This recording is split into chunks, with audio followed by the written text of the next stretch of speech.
Hello dear students, good morning, नमस्कार, राधे राधे। स्वागत आप सबका एक बार फिर डीवीएस की ऑनलाइन क्लास में। बेटा, जैसा आप सबको मालूम है, मैं डेली आपको साही सब्जेक्ट पढ़ाने के लिए आता हूँ। उसी प्रकार से एक बार फिर आपकी क्लास लेने के लिए आ गया हूँ। तो बेटा, पेन पेंसिल बुक नोटबुक लीजिएगा और बैठ जाइए पढ़ाई करने के लिए। आपके सर आपको पढ़ाने के लिए आए हैं। आपको पता है, हम एक सेपरेशन के मेथड्स के बारे में पढ़ रहे थे। क्या पढ़ रहे थे? मेथड्स ऑफ सेपरेशंस पढ़ रहे थे। मेथड्स ऑफ सेपरेशन, हम मेथड्स ऑफ पढ़ रहे थे। सेपरेशन के कुछ मेथड्स पढ़ रहे थे। हमने बात की थी कि हमारे डेली लाइफ में कितने सारे मिक्सचर होते हैं, कौन से मिक्सचर होते हैं, ये सारा पढ़ा। उसके अलावा हमने प्योर सब्सटेंस पढ़ा। आपको बताया था कि बेटा शुद्ध पदार्थ क्या होता है और मिक्सचर क्या होता है, ये बताया था। आज बेटा बात करते हैं कि मिक्सचर में से पदार्थ को अलग करने की आवश्यकता क्यों पड़ती है हमारे को। हमने मिक्सचर पढ़ लिया, हमने प्योर सब्सटेंस पढ़ लिया। अब बेटा बात करेंगे कि हमारे को आवश्यकता क्यों होती है, यानी क्या पढ़ेंगे? Need for separation of substance in mixture. क्या पढ़ेंगे? Need for separation of substances in mixture, यानी मिक्सचर में पदार्थों को अलग करने की आवश्यकता। मिक्सचर में कोई पदार्थ गुला हुआ होता है, उसको अलग करने की हमारे को जरूरत क्यों पड़ती है? तो बेटा सिंपल सा एक मेथड दे रहा हूं, एक सिंपल सी बात आपको बोलता हूं। आपके सबके घरों में हम खाना खाते हैं तो हम रोटी किससे बनता है? गेहूं से रोटी बनाते हैं। और आपके सबके घरों में बेटा गेहूं को साफ किया जाता है या नहीं किया जाता? बताओ। गेहूं को पीसने से पहले साफ किया जाता है। अब वो क्यों किया जाता है? वही तो बेटा क्या है, अब वो गेहूं है, गेहूं के अंदर कंकड़ है, गेहूं के अंदर कंकड़ होंगे, इस कारण से वो क्या हो गया? वो मिक्सर हो गया। मैंने पहले ही कहा था कि जब दो या दो से ज्यादा कोई पदार्थ मिले हुए होते हैं तो उसको मिक्सर कहा जाता है। अब गेहूं के अंदर कंकड़ है, अब आपने उसको क्यों अलग किया? क्योंकि बेटा ऐसा थोड़ी है कि हम गेहूं को जब पीसेंगे तब उसके अंदर कंकड़ भले ही हम पीस देंगे, नहीं, ऐसा नहीं कर सकते हैं। गेहूं को साफ करना पड़ता है, गेहूं में जो भी कंकड़ होते हैं हमारे को उसको पहले अलग करने पड़ते हैं। तो बेटा वही क्या है, एक जरूरत हमारे को क्यों पड़ी। ऐसे ही हम अलग अलग और कुछ प्रोसेस पढ़ेंगे जिसमें हमारे को जरूरत क्यों पड़ती है उसको अलग करने की। पहला एक सिंपल सा एग्जाम्पल बता दिया कि हाँ, आपके घरों में जब गेहूं को साफ किया जाता है तो क्यों किया जाता है, उसको आवश्यकता क्यों पड़ी। तो पहली बात तो आती है कि आवश्यकता क्यों पड़ती कि to remove harmful components. Harmful, अब वो कंकड़ क्या है? हमारे शरीर के लिए हार्मफुल कंपोनेंट्स है। इस कारण से पहली क्या जरूरत होती है? टू रिमूव हार्मफुल कंपोनेंट्स, यानी जो नुकसानदायक घटक होते हैं, कोई भी उसमें नुकसानदायक पदार्थ होता है उसको हटाने के लिए हमारे को क्या करती है? जरूरत पड़ती है सेपरेशन की, क्योंकि हमारे शरीर में वो हार्मफुल कंपोनेंट है। इस कारण से हम हमारे शरीर में उनको नहीं ले जा सकते हैं, खाने के साथ उसको नहीं खा सकते हैं, क्योंकि हार्मफुल कंपोनेंट है। तो हार्मफुल कंपोनेंट है, इस कारण से पहला क्या हो गया कि क्यों हमारे को जरूरत पड़ती है? तो कि सर हार्मफुल जो कंपोनेंट्स होते हैं उसको अलग करने के लिए। देखो, salt is removed from sea water to make the water fit for drinking, as sea water is harmful for health. Salt is removed from sea water, यानी समुद्री जल से साल्ट को अलग किया जाता है, हटाया जाता है, to make the water fit for drinking. अगर पानी को पीने के लिए अच्छा बनाना होता है तब उसके अंदर जो साल्ट होते हैं उस साल्ट को हटाना पड़ता है। As sea water is harmful for health, जैसा कि आप सबको पता है समुद्री जल खारा होने के कारण स्वास्थ्य के लिए हानिकारक होता है। उसके अलावा जो है, जो बटर होता है, butter can be obtain from milk और कर्ड बाय चूर्निंग इट। बटर को प्राप्त किया जाता है या तो दूध से या दही से। दूध या दही से आपको पता है मक्खन को अलग किया जाता है बाय चूर्निंग इट। उसके प्रोसेस को क्या कहते हैं? हम कहते हैं ना मथने को, हमारी लैंग्वेज में कहते हैं घर पे बिलौना करना। हाँ, उसको चूर्निंग कहा जाता है। जो माथने की क्रिया ऐसे ही होती है, मंथनी बोलते हैं उसको, जो मथाने की क्रिया होती है उसको चूर्निंग कहा जाता है। और उस चूर्निंग के द्वारा जो बटर होता है उसको अलग किया जाता है, या तो मिल्क से या कर्ड से अलग किया जाता है। क्रूड ऑयल या petroleum is a mixture of several useful component such as petrol, diesel, kerosene. जो कच्चा तेल होता है या पेट्रोल होता है वो भी बेटा एक मिक्सचर है कई पदार्थों का। पेट्रोलियम जो होता है या कच्चा तेल होता है वो मिक्सचर होता है कई पदार्थों का, जैसे कि उसमें पेट्रोल होता है, डीजल होता है एंड देन केरोसिन भी होता है। ठीक है, तो पहली हमने क्या क्या जरूरत पड़ती है, हार्मफुल कंपोनेंट्स को रिमूव करने के लिए पहली जरूरत तो ये पड़ती है। अब बात करते हैं आगे कि दूसरा मेथड क्या है। मेथड नहीं कह सकता हूं, दूसरी आवश्यकता क्या है जिसके कारण हमारे को सेपरेशन की आवश्यकता पड़ती है। तो to remove the undesirable components, remove यानी वही वापस हटाने के लिए, कंपोनेंट्स का मीन्स वही होता है, कोई पदार्थ कह दो या घटक कह दो। उस समय तो था हार्मफुल यानी जो नुकसानदायक होते हैं। अब है अनडिजायरेबल का मीन्स होता है अवांछनीय। अनडिजायरेबल का मीन्स क्या होता है, अवांछनीय, जिसकी भी आवश्यकता नहीं होती है। Sometimes small stones are present in the wheat and rice which can be harmful।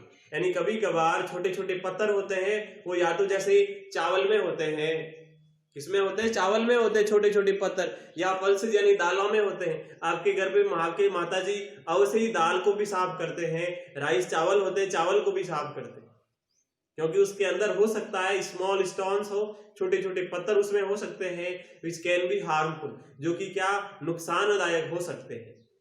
If not removed before cooking, यदि उसको कुकिंग यानी बनाने से पहले, कुकिंग यानी चावल को पकाया जाता है, दाल को बनाया जाता पकाया जाता है, उसको पकाने से पहले यदि उसको हटाया नहीं जाता है तो हमारे शरीर के लिए हार्मफुल हो सकता है। Similarly, very fine suspended particles of clay or sand are present in clear water। उसी प्रकार से बहुत छोटे छोटे उसके अंदर जो घुले हुए कण होते हैं, मिट्टी के भी हो सकते हैं, रेत के भी हो सकते हैं, जो एक क्लियर वाटर के अंदर होते हैं। अगर साफ पानी होता है, आपको पता है आपके घर में जब किसी पात्र कह देता हूं जिसको हम क्या कहते हैं, मटकी कहते हैं ना, उसमें अगर पानी पीने के लिए भरा जाता है तो बेटा वो पानी छान करके भरा जाता है। पानी छन्नी तर से छान करके पीने के लिए पानी भरा जाता है। क्यों भरा जाता है, क्योंकि आप जो पानी उसमें डाल रहे हो सकता है उसके अंदर रेत के कण हो सकते हैं, मिट्टी के कण उसके अंदर हो सकते हैं। तो वो उसके अंदर क्या है बेटा, वो उसके अंदर अनडिजायरेबल कंपोनेंट्स है। हमारे को जरूरत नहीं होती है कि पानी के अंदर क्या होनी चाहिए कि अगर रेत होगी तो भी पानी हम चलेगा पी लेंगे, बेटा ऐसा नहीं कर सकते ना। या उसके अंदर अगर मिट्टी के कण होंगे, धूल होगा तो भी हम उसको पी लेंगे, बेटा ऐसा नहीं कर सकते। इस कारण से पानी को छाना जाता है। क्लियर वाटर होता है, दिखने में एकदम क्लियर है, फिर भी हम छानते कि क्या पता इसके अंदर कुछ रेत के कण हो जाए। which must be removed as they can be harmful for our, उसको बेटा जिसको इसीलिए ही हटाया जाता है जो कि हमारे स्वास्थ्य के लिए हानिकारक हो सकते हैं। उसको क्यों हटाया जा सकता है, क्योंकि हमारे स्वास्थ्य के लिए हानिकारक हो सकते हैं। फिर number 3, to obtain pure sample of a substance. अगर किसी पदार्थ में से आपको शुद्ध सैंपल प्राप्त करना है, प्योर सैंपल प्राप्त करना है, तो उसके लिए भी क्या करेंगे, सेपरेशन की आवश्यकता पड़ेगी। तो तीसरा क्या हो गया, तीसरी आवश्यकता क्यों पड़ती है, to obtain pure sample of a substance, एक पदार्थ में से शुद्ध नमूना प्राप्त करने के लिए। Pure substance are needed for a variety of purposes. Pure substance are needed for a variety of purposes, यानी जो शुद्ध पदार्थ होता है वह अलग अलग प्रकार के गुणों के लिए शुद्ध पदार्थ की आवश्यकता होती है।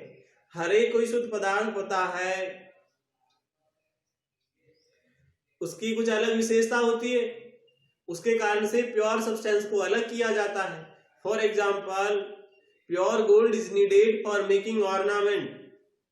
शुद्ध सोना होता है, उस शुद्ध सोने को आभूषण बनाने के लिए उपयोग में लिया जाता है।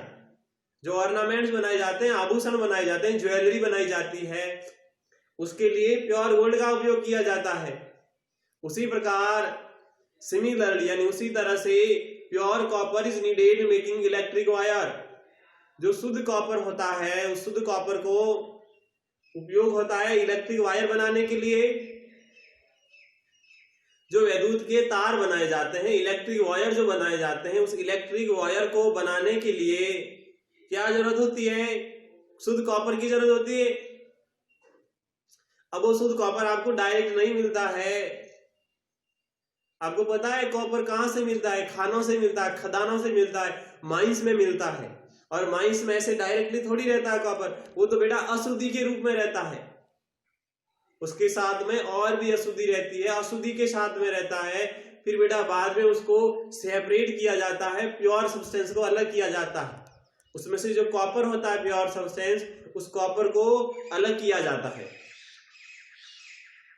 समझ में आ गया? क्यों क्यों जरूरत पड़ती है हमारे को कोई भी सब्सटेंस को सेपरेशन करने की आवश्यकता क्यों पड़ती? पहला है टू रिमूव, क्या रिमूव? सबसे पहले क्या हटाओगे? हार्मफुल कंपोनेंट हटाओगे। दूसरा to remove the undesirable component हटाओगे। तीसरा to obtain pure sample of substance. यानी कहने का मतलब हुआ एक पदार्थ का कोई शुद्ध नमूना प्राप्त करना हो तो उसके लिए तीसरा हो जाएगा कि शुद्ध पदार्थ का नमूना प्राप्त करने के लिए किसका उपयोग किया जाता है? तो मेथड ऑफ सेपरेशन है वो भी। उसके बाद में आगे मेथड्स ऑफ सेपरेशन आएंगे अलग अलग। ये तो हमें पढ़ा आवश्यकता क्यों पड़ती है। फिर पढ़ेंगे अब बेटा अलग कैसे करते हैं। अब पढ़ेंगे सेपरेट करते कैसे हैं, उसकी विधि क्या है। मेन यही है मेथड्स ऑफ सेपरेशन। अभी ये तो हमने पढ़ा ही नहीं है, इसके बारे में पढ़ा, इसके बारे में पढ़ा, बट ये साथ कंबाइन हमने नहीं पढ़ा है। हमने कंबाइन नहीं पढ़ा है, सेपरेशन पढ़ा हमने। सेपरेशन किसके करेंगे, क्यों करेंगे, जरूरत क्यों पड़ती है, ये पढ़ा था। लेकिन ये नहीं पढ़ा कि कैसे करते हैं। चैप्टर में ये कह रहा है कि कैसे करते हैं, उसका मेथड क्या है, उसकी विधि क्या है, उसका तरीका क्या है सेपरेशन करने का, वो अभी तक हमने नहीं पढ़ा है। हमने तो ऐसे ही पढ़े अलग अलग कि मिक्सर क्या होता है, सेपरेशन क्यों करते हैं, सेपरेशन किस में से करते हैं, यही पढ़ा है हमने। फिर पहले मैं आपको होमवर्क दे देता हूं। तो होमवर्क में बेटा मैंने जो आपको 3 तरीके पढ़ाए ना, इन 3 तरीकों के नाम लिखने हैं, थोड़ा एक्सप्लेन के साथ में लिखने। तो होमवर्क में क्या करना, एक 3 तरीके लिखने की। Need for separation of substance, need for SEPARATION, need for separation of substance in mixture. इसके मेथड 3 मेथड बताए, वो नाम लिखने। पहला, दूसरा, तीसरा क्या है। पहला क्या है, to remove harmful compound, to REMOVE, remove HARM harmful components, COMPONENTS। दूसरा क्या था, to remove undesirable UNDESIRABLE undesirable components, PONENTS। तीसरा क्या था, टू ऑब्टेन प्योर सब्सटेंस, क्या, to obtain pure substance, pure sample, to obtain PURE pure SAMPLE sample in a substance. ये आपको note करना है, होमवर्क में कुछ नहीं करना है, तरीके लिखने हैं बस सिर्फ, ठीक है ना। ये बेटा आपको होमवर्क में करना है। फिर मैंने क्या कहा, अभी हमारे को मेथड्स ऑफ सेपरेशन पढ़ने हैं, तो वो बेटा हम हमारी आगे वाली क्लास में पढ़ेंगे। आपको होमवर्क बता दिया मैंने, ये करना है। अब आपसे विदा लेता हूँ, वापस कल लौटता हूँ बेटा। तब तक के लिए मस्त रहिएगा, खुश रहिएगा। Bye bye, have a nice day, thank you.